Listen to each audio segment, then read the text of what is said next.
severe leak, but something could probably be done about it, and your heart function will remain the same, which is of course our goal.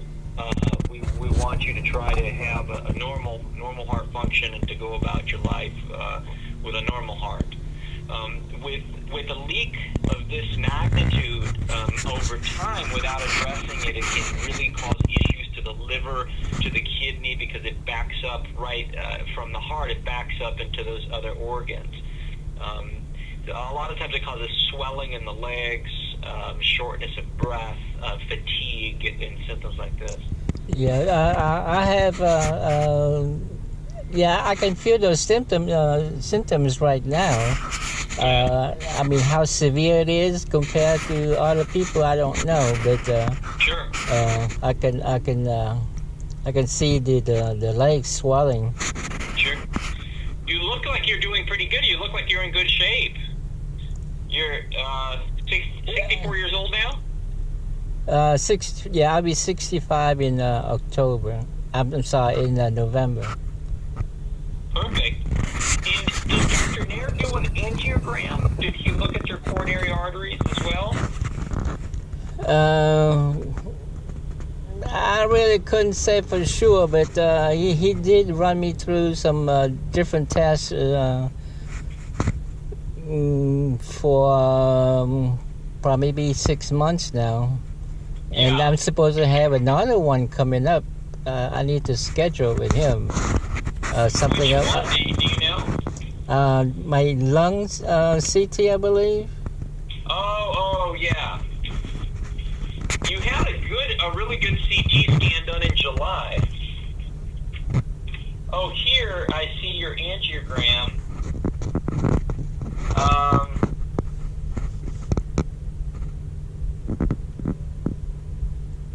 Oh, good. You actually have a good, your bypasses all look good, actually.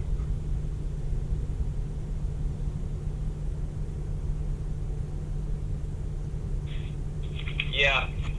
So the question is, Mr. Nguyen, how do you prefer? Do you prefer Quan or Mr. Nguyen? Quan is fine. Quan? Okay. Yeah.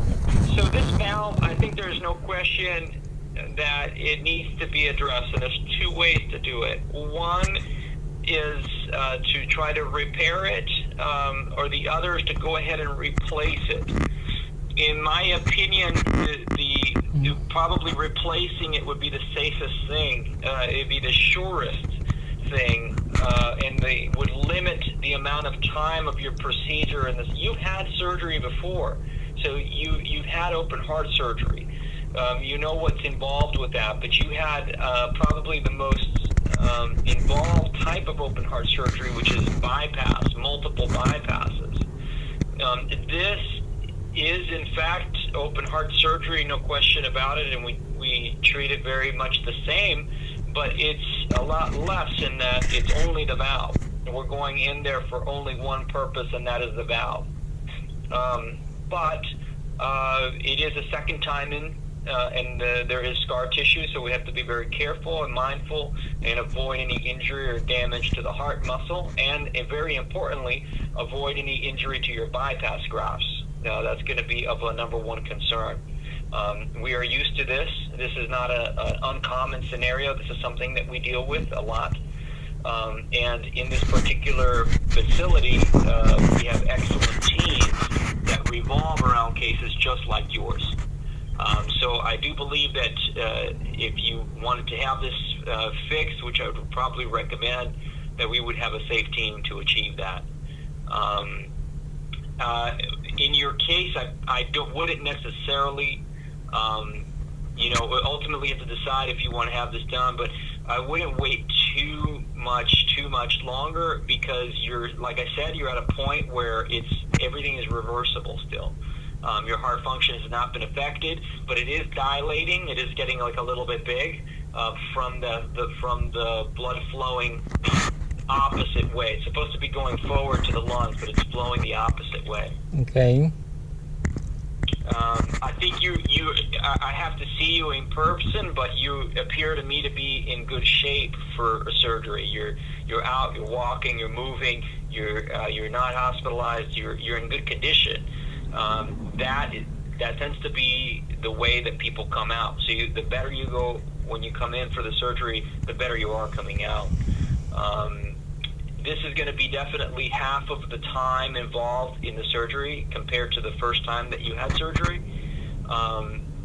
We would probably, there's different approaches. We could go in through the side, but sometimes since you've already got an incision here in the middle, it's sometimes just easier to just go through that middle area, and it heals very well. And then you don't need, separate incisions. We would use the heart-lung machine that would let us see the valve very, very nicely. And then we basically put sutures around the ring of the valve and sew in and hand tie a new valve that sits in there and takes over the function. We come off the heart-lung machine, we watch you in the ICU for a day or two, and try to get you home within about 5 days if possible. Okay. In order to do this, I need to have Linda call you. When after the 5 days in the hospital, would I need to recuperate once I get home, or should I be able to move around? A little. You're going to feel like you've had surgery, you've had general anesthetic, so you're going to want to take a little time for your heart to remodel and for you to start feeling you're off of pain medicines, you're feeling better. So probably going to be recuperating. Are you working right now? Yes. So you may probably going to want to take about 3 or 4 weeks off if you can, just to recover and start feeling normal again. And that might be faster depending on how you're doing. Okay. So what you do is you are looking at replacing right now, but not repairing, right? So repairing is okay. I when I first looked at it, I thought repairing would be reasonable also. But I do worry. Sometimes this is not so trivial. Like sometimes when you go back in the setting of someone who has a leak like that in the valve, and we don't have too many chances. Like. What I mean by that is it's not uncommon in a repair scenario to have to go, you repair it, and then you look at the echo and you say, well, I need to do a little more in the repair. And when we do that, we like to have some buffer. In your case, I don't know that we're going to have that liberty. If the repair isn't absolutely perfect in one shot, we might not have the luxury of going and fixing it further because it could actually, your heart is only going to allow us a certain amount of time. Your heart is in a condition right now where it will allow one intervention on that tricuspid valve, but it's got to count. In that regard, the replacement is a sure thing, and it allows us to completely fix the issue without any question. I think the repair would be okay, but there's probably a chance you're going to end up with still about 10% leak, and it's a little unclear what that's going to mean and what that's going to look like. So we'll still consider that, but I really think it depends on how everything looks when you're in there, and I would lean towards a replacement to make it definitive. Okay. All right, so how much time do I have before I make a decision? Oh, why don't you take the end of the week, take the weekend, and Linda can reach out to you. I recommend probably like Monday you guys discuss it, and maybe we can see you the end of next week and do some of the preliminary testing. There's just some labs and some the COVID screen and this kind of thing. Okay. All right. So I need to go over with the family. No problem. And then we gotta figure out the chances that I have. Absolutely. Of coming out. and I guess we go from there. No problem at all. I'm open for you anytime. Okay.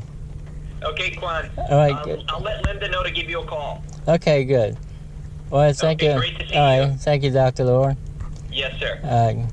You have a good day. You too. Okay, bye-bye.